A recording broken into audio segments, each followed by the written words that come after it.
control, Dottie said. Then I'd have to do it every few weeks. And the point is, it only costs $20 a painting to have Sousa look at them. I'm going to take 3 paintings in for her to see. I'm sure she'll be quite kind to you, Dottie said. After all, she has family of her own, I believe. Not my own paintings, Lacey said, setting her teeth. Granddad's. A legal brief slammed down on the table as Brodie stood up. All over again, from the beginning. Lacey's chin came up. Not again, Dad. We've had this argument so many times we could speak each other's lines. For whatever reasons you think your father's paintings aren't worth wall space, I do. I think he was, she swallowed. His death 2 years ago was still fresh for her, still hurtful. Grandfather was a very fine artist. He died before I understood how much he meant to me. The least I can do is try to resurrect him from undeserved anonymity as an artist. Still trying to do David Quinn, biography of an unknown artist? Brodie asked. I want to know where I came from, Lacey said. The older I get, the more like myself I get, and the less like either of you. Grandpa Rainbow understood that. He understood me at a time when it meant everything. Now I want the world to understand how great he really was. Brodie put his head in his hands. Okay, you want to find out all about your beloved grandfather, my father, who was as self-absorbed a bastard as ever came down the road. He looked up at his daughter. Leave it alone, Lacey. Some people aren't what you want them to be. He was an extraordinary artist, she said stubbornly. I'm sorry he wasn't a good father or husband, but you're going to do it anyway. She nodded. That's why he left everything to me. Even though he never signed a painting, he knew the value of his art. So did I. You didn't. After a moment, Brodie said, What happens if this fancy painter at the auction doesn't see anything special in my father's paintings? I'd be shocked. I wouldn't. If ever a man deserved obscurity, he did. Lacey smiled sadly. Art and deserving don't go together much. Look at history. Brodie didn't have to. He had his own problems. The less the world knew about his reprobate father, the better. A man bucking for a judicial appointment didn't need any skeletons crawling out of the family closet. Lacey, I ask you again, leave it alone. I'm sorry, Dad, I can't. But don't worry. I've made sure I'll be anonymous, so you won't need to worry about the wrong kind of publicity. Anonymous, her father said. I don't understand. Grandfather never signed his paintings, so we don't have to worry about that. Instead of bringing the canvases under my name or my store's name, I taped an email address to the back of the canvases. The address is a new one, under an invented name, January Marsh. And if anyone manages to track me down and asks me where I got the paintings, I'll just say I found them at a garage sale. Given my line of work, it's an obvious way to account for my possession of Granddad's art. Brodie made a sound that could have meant anything, then let it go. If she was wrong about her grandfather's genius, this would all die a quiet death. If she wasn't, well, he'd burn that bridge when he came to it. Ian Lapstrake hadn't been raised by fools. When Dana Gaynor, co-partner of Rarities Unlimited, started in on him with a voice like an ice-tipped whip, he stood up straight and paid attention. Listen, boyo, she said, borrowing one of her partner S.K. Neal's favorite nouns. I'm getting damn tired of you ignoring your email. How are we supposed to keep you up to date on your projects? I always have my pager turned on. Screw your pager. I'm not that desperate yet, but thanks for the thought. Dana glared at Ian's dark eyes and gentle, trust-me smile. He looked as innocent as a puppy. He wasn't.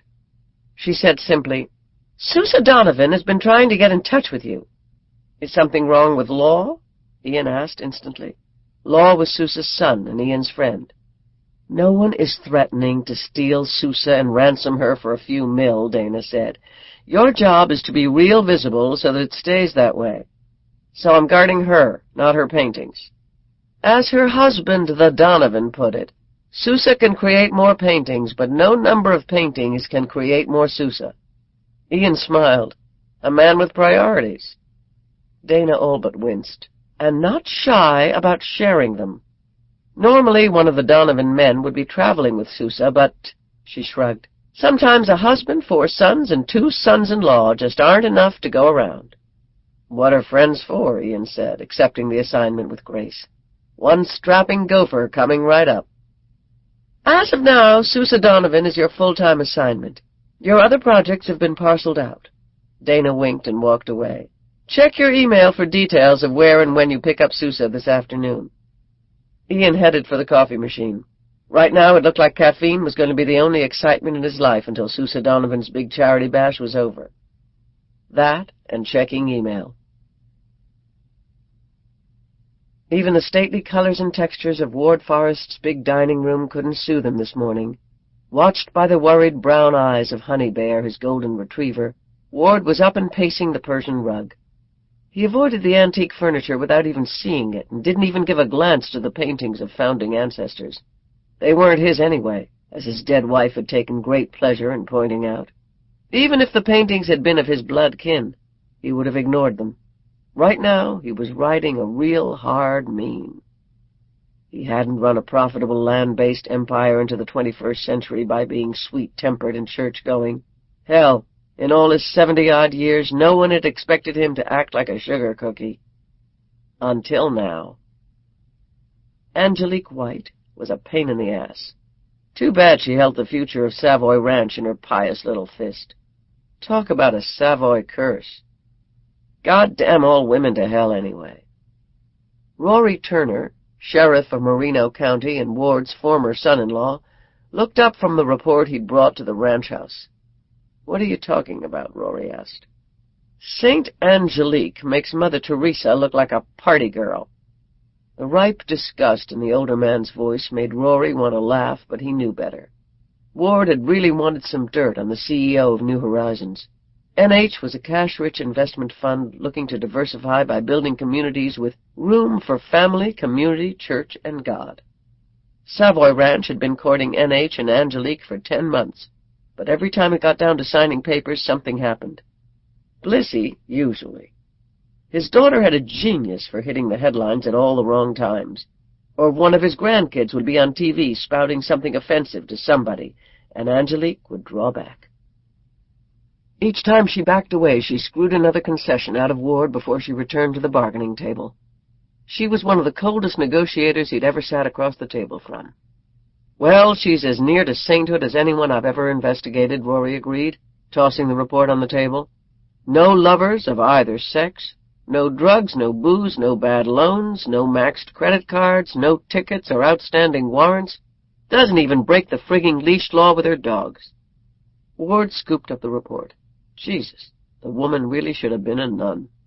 Living up on that kind of high moral plane, or even appearing to, was a tightrope act, and the Forrest family couldn't afford to fall.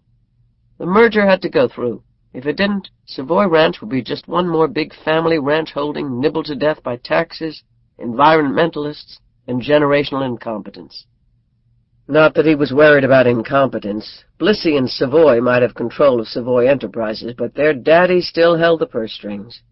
After he was dead, they could piss it away, but by God, they wouldn't fuck it up while he was alive to see it. "Keep digging. We've got a little time until the final negotiations. Give me just one handful of mud on St. Angelique, and I'll sit down at the table with real pleasure." "You better have a fallback position," Rory said bluntly. "Getting dirt on her isn't looking likely. You do your job, I'll do mine."